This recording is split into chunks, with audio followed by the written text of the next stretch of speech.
Hello guys, welcome back to another video, and today I'm going to be joined by my hamster Charlotte, which you'll see in a second. She's being really noisy right now, as you can tell, because she's biting on her cage bars. I just cleaned her cage, which you will see throughout the video. So I hope you guys enjoy this video because I worked really hard on making it special and I tried editing it more. So let's get right into it. Whoosh!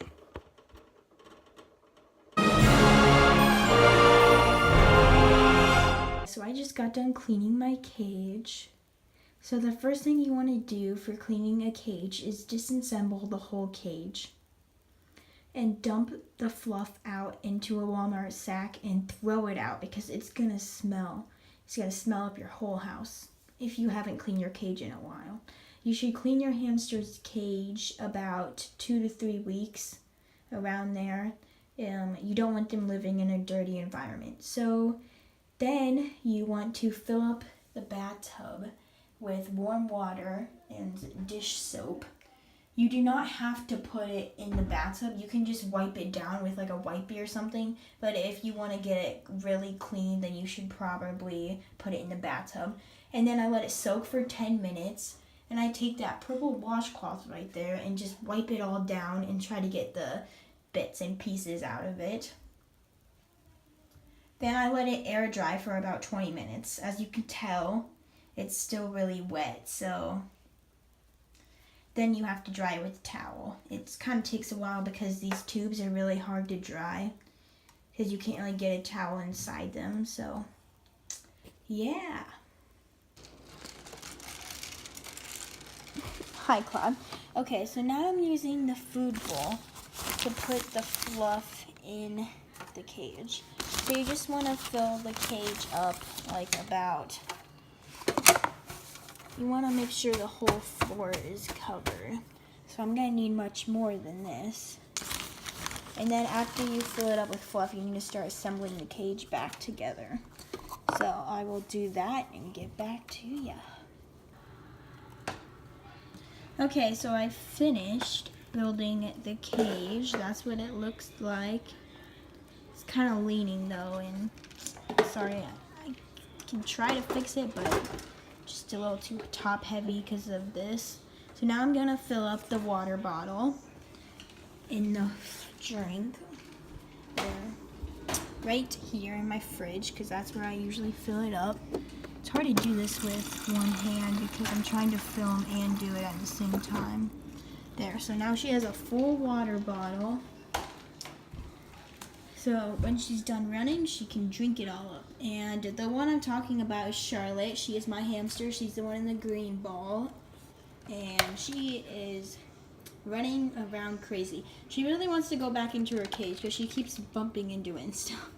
Are you excited to go back in your cage, girl? Yeah. Okay. In a little bit. Hi, Charlotte. Are you excited to go back in your clean cage? Yeah. Okay, I'll put you in before you escape the ball. Here, you can just crawl right on in. Come on. No? Are you coming? Come on, Charlotte. Go into your cage. Good girl. Go on in. Come on. Good girl. I'll get your food bowl filled when I get downstairs, okay, girl? Now you just explore it. And now your wheel isn't as loud as it was before. Who are you? So guys, this is Charlotte. She's going a little crazy right now. Hey, I'm gonna get you food now. Don't you dare bite me. There she is. Oh, she's gonna escape. Don't bite me. Please don't bite me. Go back in your cage. I gotta get your food bowl. Got your food bowl. Hey. Hey. No. Charlotte. Get back in. Good girl. Okay, so now we gotta fill up your food bowl here with this food. It's hard to do this one-handed. I wish I had a stand so I can. The struggle is real, guys. The struggle is real. There we go. Okay, so I'm gonna put the food bowl in here and get some food. Oh, she's going crazy. Look at her. She's like, give me that food. Hold on. Okay, there. Okay, hold on a minute. Let me make, hey. Oh, okay. You want to be held now? Nope, gotta go back in your cage. No, Go back in your cage. I gotta put your food bowl in. Charlotte, you are misbehaving right now. Okay, here's your food. Now eat it. Why do you want to get out? Just eat your food. I just put more food in for you. Good girl. Good girl. Okay, now that she's eating and much more calm, I am going to talk to you about hamsters. So this is what I have learned about my hamster. They are nocturnal. So they are up at night on their wheels, squeaking, running, doing all this stuff, and sometimes it's really noisy. So what I have to do is take my cage out of my bedroom and put it in my basement. So that way I can sleep. Because Charlotte, you're really loud. Yes, you are. You're really loud. She's just eating. Okay. Also, you can get tubes for your hamster if you want. These are called tubes, which leads them to different places in the cage. Like this one is a long one and it's kind of top heavy, so it's kind of like slanting. I'll try to fix that later. But we attached a wheel to it. She doesn't use this as an exercise wheel. She uses it as a bed. She like fills it with fluff. And then up here is another little hideout they can go.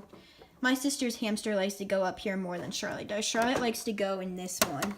There's also this thing that attaches from down here, and it leads to this, and she just kind of like goes in here and just, because she likes the tube, she likes going in and out and exploring the whole place.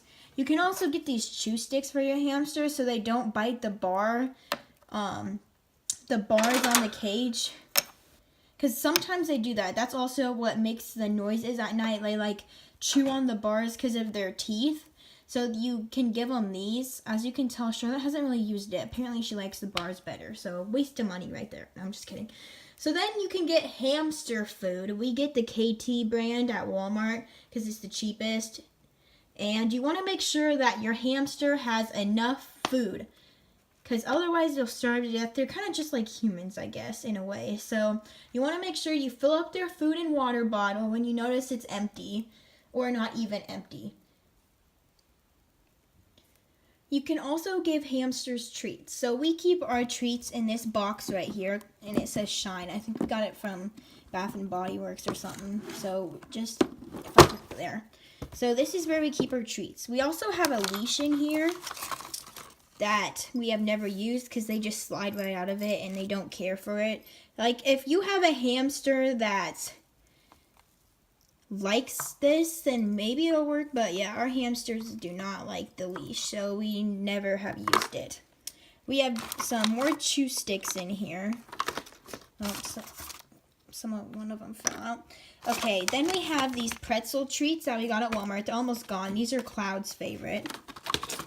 And then we have these ones that we got at Walmart. These are mango, maybe, I think. And then we have these ones. These ones are berry. These are berry flavor. So I'm going to give one of these to Charlotte because she's being such a good girl and eating her food and she deserves a treat. Oh, she perked right up when she said I'm giving her a treat.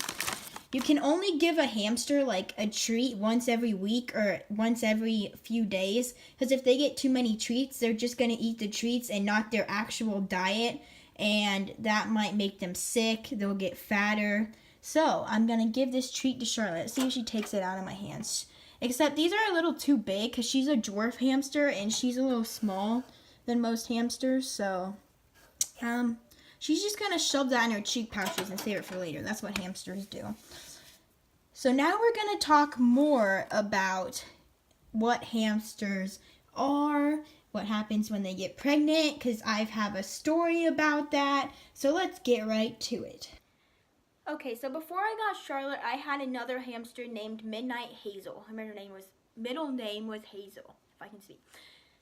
She passed away probably 2 months ago, I think. She was probably just old age. I don't think it was a disease or anything. Our family has a very bad luck with pets. We've had tons of hamsters before, and they kind of pass away, and now we get another one. So my brother had a hamster named Charlie, and what happened to him was that he had a heat stroke and died. We tried to save him by fanning him giving him droplets of water and like feeding it with a syringe into his mouth. And he kind of passed away a few days later, but we tried, I guess. My sister had a hamster named Heaven. Yeah, it was Heaven. Before she got Cloud, and Heaven died within 2 weeks of buying him because of a disease called wet tail, which we will talk about either this video or the part 2 if you want a part 2. What wet tail is and how you can treat it, if it's curable and stuff like that. Okay, so now I have this notebook here called the Hamster book. Everything you need to know about hamsters. So throughout the hamster buying and everything, I've been writing notes in this notebook about hamsters, and all the pages are full. I've highlighted stuff.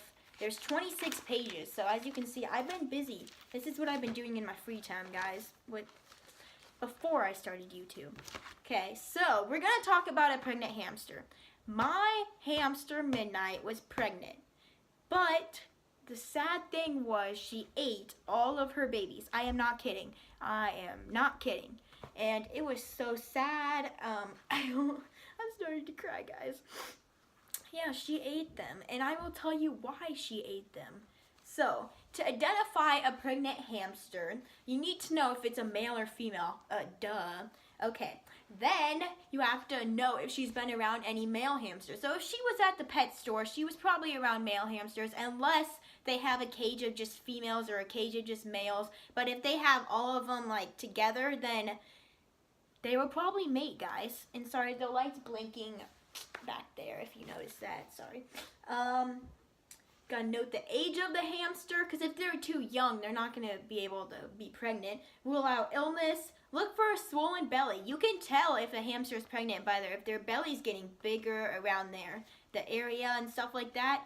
I noticed that Midnight's was, but I didn't really know anything about having pregnant hamsters and stuff like that. So I didn't really know what it was. I thought she was just getting fat or something. But then I looked up some pictures online and realized that she was probably pregnant, because that's what a pregnant belly looks like, guys. Watch for nest building. That's what Midnight did a lot. She would take all of her fluff and put it at the top of her cage and like just make a round circle, and she would just sit there and move everything around and stuff. So that's nest building. If she hoards food in her cheek pouches more than normally, like if she takes a ton of food and then brings it up and stuff, and you notice that her cheek pouches are super fuller than normal. That's what I'm trying to say, guys. Okay, you should also take your hamster to the vet. We did not do that because did not know you should probably take them to I thought it would be fine, because like they don't need human assistance like we do when we're going into labor. Hamsters can do it all by themselves like other animals. Okay, so to ensure the safety of the litter, you do not want to touch the mom's belly or like the swollen area, because that could injure the babies. You need to feed the mother a nutritious diet during the pregnancy. Leave the mother alone starting around day 13 after mating. If you don't know the actual day of the mating, if you can tell that she's probably pregnant, you should probably just like leave her alone, because they get aggressive, like they bite you, they can, I'll get into this. Keep other hamsters in separate cages. Otherwise, they could fight. The mom gets aggressive, she might fight the other hamsters. Do not handle the babies for 2 weeks. So when they are born, you do not want to touch the babies for 2 weeks, as they're too little and you might harm them. Reposition sipper tubes. So if you have a water bottle that's like higher up that the babies won't be able to reach, you kind of want to lower it down so the babies can reach it. Start placing solid food for the babies at 7 to 10 days. So for the mom, she eats the solid food, but the babies don't. They eat like, they eat the mom's, drink the milk. They drink the mom's milk, okay? That's what I was trying to say here. If you notice the mother abandoning her babies, take them to the vet. That's kind of what Midnight did. To feed a pregnant hamster, you need to feed her a healthy and balanced diet and ensure that there is an adequate clean water provided, Rachel, daily. I am having trouble speaking today, guys. Okay, housing for the pregnant hamster. Consider removing other hamsters from her cage. Keep the temperature constant. Provide nesting material like toilet paper and stuff like that, because they can use that to nest. Keep the cage clean and use dim lighting. If you have like a bright light like this one, you probably don't want to like turn it on or anything, or move the cage to some place where it's kind of dark. So you do not want to handle the pregnant hamster too much. Otherwise, it could injure the babies, like I talked about before. You want to provide an exercise wheel because she is going to exercise like crazy when she's pregnant. Okay, giving birth. Look for signs of imminent birth. Do not be concerned if the mother eats or abandons an unhealthy baby. Okay, so apparently all of the babies were unhealthy. My theory of Midnight was that she was too young to have babies or something, so she like ate them because she didn't really know what to do maybe, or they were not healthy maybe. I don't really know. Provide extra bedding for the pups after birth and leave the mother at peace. Do not disturb the mother, okay? She could get aggressive. Check for the health of the pups as they grow, and then you want to tame the pups. That is something I don't really know for sure how you tame them, so you might have to look that up. Sorry that I can't give you all the information. You want to feed weaned pups with good food. So the weaned pups, if you don't know what weaning is, it's in here somewhere because I, of course, had to add a definition. Wean. The young hamsters completely stop using the milk of the mother. The weaning process begins when the hamsters start eating other foods, though also keep drinking the mother's milk. They're completely weaned when they rely on other food and not the mother. So that's what weaning is if you have no idea. Separate the pups by putting the males in one cage and females in the other. I think that's because they could be aggressive and fight each other or something. I don't know. And I'm not for sure on that one, guys. Okay. Caring for hamsters during the first 2 weeks. Do not disturb the nest. Do not handle the babies for at least 2 weeks, guys. Do not clean the cage for the first 2 weeks. You kind of just want to leave them alone so that way nothing happens to them. You want to provide plenty of food and water for the little hamsters. Take care of the babies if the mother hamster has died. That would be really sad. Caring for hamsters after the first 2 weeks. Clean the cage when the babies are older than 2 weeks. Start to handle babies when they turn 2 weeks old. But you want to be careful when you're handling a little baby because they squirm and move around a lot and you just don't want to drop them. So you got to be careful. Separate the males from the females and care for your hamsters as you would any other adult hamster. So after the first 2 weeks, you just want to care for them the same as you would an adult hamster. Okay, so, excuse me. Now we're going to talk about the heat cycle. The heat cycle is for a female. It's kind of like the period, guys, okay? It's a period for hamsters. That's what a heat cycle is. The first heat cycle occurs when you're 35 days old. So you're like a month and a half years old, and that's when they kind of get their, it's called period, heat cycle. They mature between 6 and 10 weeks of age. Once every 4 days or so, your female hamster will be in mating season. For several hours at a time, okay? One prominent indication that a hamster is in heat cycle is the marked odor she gives off. So if you have a female hamster and you notice a weird smell coming from her, she is not sick, she just is going through a heat cycle, period, / whatever you want to call it. So you don't want to be alarmed if that happens. That's what I was, okay.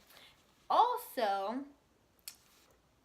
I smell Midnight, and the smell smells like wet peanut butter to me. I don't know what it will smell like to anyone else, but to me it smells like wet peanut butter, and that's disgusting. Because when you hold the hamster, the smell gets on your hands. So you have to wash your hands like multiple times. Sometimes you don't even get it off all the way. You can still smell it on your hands. It's like, ugh, gross. Yeah.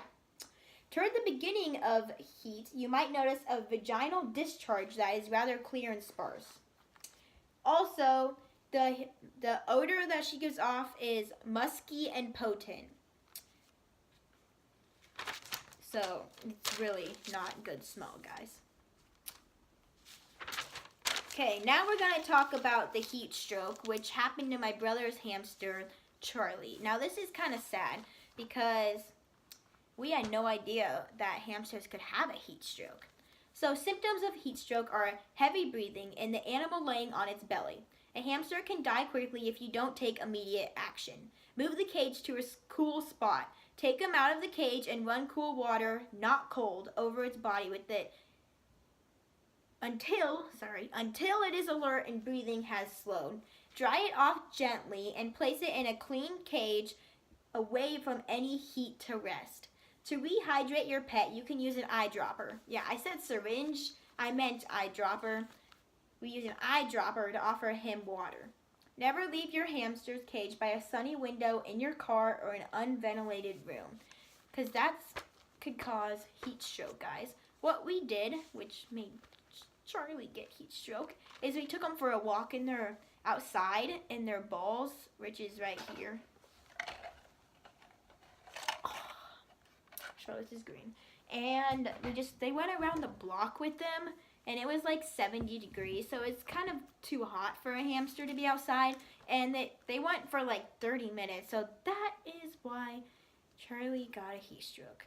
So, there's some symptoms of a heat stroke. One of the most common symptoms exhibited by rodents that have had a stroke is the presence of a head tilt. You know, if you don't know what a head tilt is, you probably should. It's just like this. They tilt their head to the side, or whatever way, I guess. Not to be confused by an ear infection, the head tilt is usually a permanent side effect of the stroke. Hamsters can live with the head tilt as long as more severe physical and behavioral changes are not present. So if your hamster has a heat stroke, oh, Charlotte's drinking, by the way, if you didn't know what that sound was. So,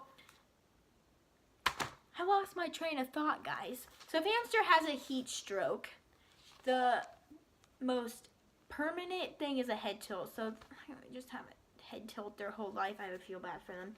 Running in circles is another symptom. The neurological damage, that's a big word, that accompanies a stroke can cause mental confusion and a loss of equilibrium. Another big word, guys. Hamsters that have a stroke are often seen walking or running in circles and, in more extreme causes, falling over repeatedly. So if you notice your hamster is doing that, then they might have a heat stroke. Removing common items like exercise wheels and wooden toys from the hamster's habitat will help prevent more injury. Okay, another bad thing about heat stroke is paralysis. Similar to cases of human stroke, hamsters may experience paralysis after suffering a stroke. Only time will tell if the paralysis will be permanent or not, and it may take several weeks before the hamster is up and moving around again on its own. Until that time, it may be necessary for the owner to hand feed and water the hamster so that it doesn't become malnourished or dehydrated. Okay, some warning signs. Prior to the actual stroke, the hamster may exhibit sudden and extreme exhaustion, potentially collapsing after some activity. The hamster may also suddenly become very still and appear to be in a trance-like state, staring into the distance and not responding to its surroundings. Okay, so now we're going to talk about some hamster diseases and other things that hamsters could get. It's mostly like humans. They're kind of like humans, like broken bones. For broken bones, isolate your pet and keep him in a cage without a wheel. Do not handle him and make sure you feed him a good diet with the calcium supplement. The break should hopefully heal nicely within 2 weeks. You should probably take him to the vet too if you notice that they're walking kind of strange or something and you realize they might have a broken bone. Bites. Hamsters do fight with each other, and a bite can be one outcome. So if you have 2 hamsters in one cage, they could fight, guys, just saying. So me and my sister have 1 hamster in one cage because we do not want them to fight each other. If a bite does occur, clean the wounded area with peroxide, and if the injury leads to infection, contact your veterinarian. Cheek pouch injuries. These injuries can occur during a fight, or your hamster may find a sharp object in the cage and cut its cheek pouch. Probably take it to the vet, guys. Teeth. A hamster's front incisors are designed to rub against each other while nibbling and are supposed to wear evenly, but this doesn't always happen. The unmatched teeth can hinder eating and may grow into the roof of the mouth or cheek pouch. So you might want to get that checked out.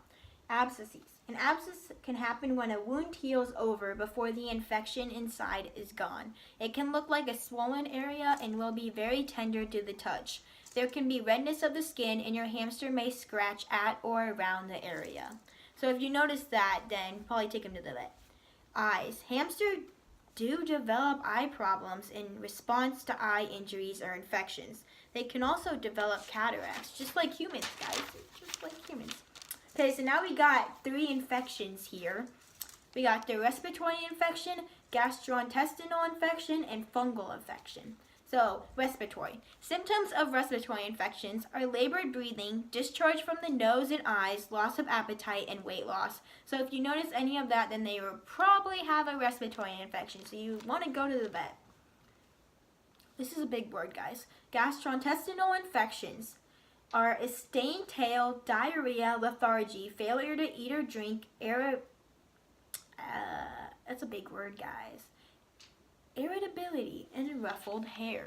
That's also kind of the symptoms for wet tail, which we will talk about in the next video. So hopefully just don't get confused between those. So fungal infections is the last infection, and they are caused by damp, dirty housing and inadequate diets. So if you don't clean your hamster's cage, they could develop a fungal infection. So, we're going to be talking about wet tail in the part 2. Just kidding. Let's just talk about that now, because I have 2 things about wet tailing here from 2 different sources. The first one is called thehamsterhouse.com. So, wet tail affects hamsters kept in cages and is caused by bacteria. However, it is a stress-related disease, which means you can prevent wet tail problems in your hamster by minimizing their stress levels. Stress can be caused by picking your hamster up too often, changing your hamster's living environment, keeping your hamster in a dirty cage, making sudden changes to your hamster's diet, keeping your hamster away from its family members, or the death of a mate. As mentioned above, if you can prevent your hamster from getting stressed, then you have a good chance of avoiding wet tail disease.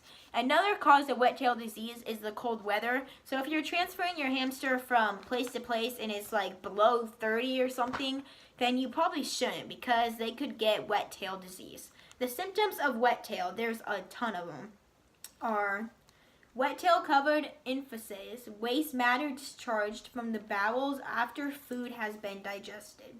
A bad smell, diarrhea, a lack of appetite, walking with a hunched back, sleeping a lot, folded ears, aggression, such as biting their owner or other hamsters. So if you notice any of that, then they might have wet tail. You can treat it, but it doesn't always cure it. So, unfortunately, wet tail can be difficult to treat.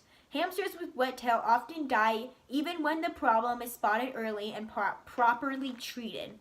For the best chance of recovery, it's important to identify wet tail and begin treatment within 24 hours of symptoms appearing.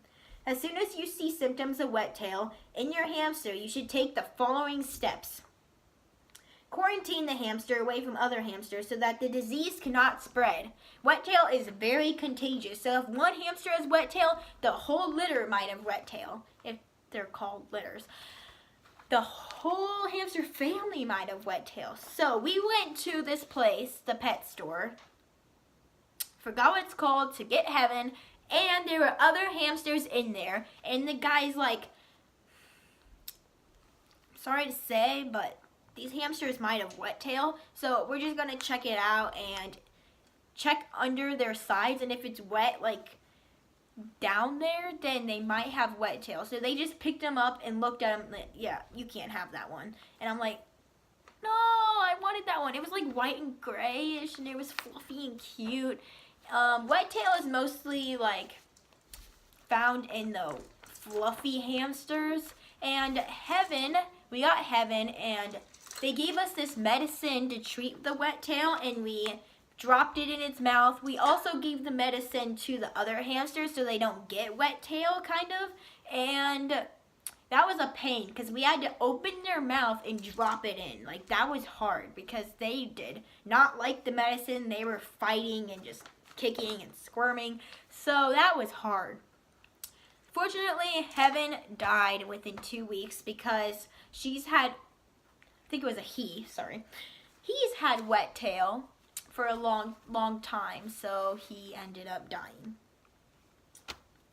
Okay, you also want to seek the advice of a vet. Clean all objects that the infected hamster has touched, including its cage, wheel, and any other items in the cage. Wet tail is very contagious, like I said before. Make sure to wash your hands regularly to avoid passing the disease from one cage to another. Okay, so if you pick up a hamster in one cage and then you put it down and like, oh, I want to pick up this hamster, you just spread the disease. You need to wash your hands with soap and water so that way you don't spread the disease and kill hamsters. Okay, you don't want to kill hamsters. Whew, sweating. Only feed dry foods. Avoid foods that contain a lot of water as they could make the diarrhea worse. Do not wash the hamster in a bath. Use a cotton ball or a Q-tip to very gently clean the hamster's tail if necessary, but only if you think you can do so without stressing your hamster any further. You don't even want to give a hamster a bath, really. Like, you can just put it in the bathtub. It's going to die. Like a goldfish, you can't just put that in a bathtub. Out of breath. Do everything you can to minimize the amount of stress your hamster experiences. The most important step is to see a vet as quickly as possible. Finally, if your hamster is not eating or drinking, then you can help them using a technique called scruffing. Scruffing involves holding the hamster by the skin on the back of its neck so that their mouth opens, then gently feed small amounts of food and squirting small amounts of water into their mouths. So that's what we had to do to put the medicine in because they would not open their mouths. Okay. Hamster book. So I hope you guys enjoyed this week's video. If you did, give it a thumbs up and comment down below if you want to see a part 2 about other hamster things. Dun dun dun. So I uploaded 2 videos this weekend. That was because I missed a video like 2 weeks ago, I think. Yeah, 2 weeks ago. So I wanted to upload 2 videos for you guys, so I hope you enjoy it. The other is the Fortnite Dance Challenge Part 3. If you want a part 4 of the Fortnite Dance Challenge with my brother and sister, then you should comment down below. Hope you guys enjoyed this video.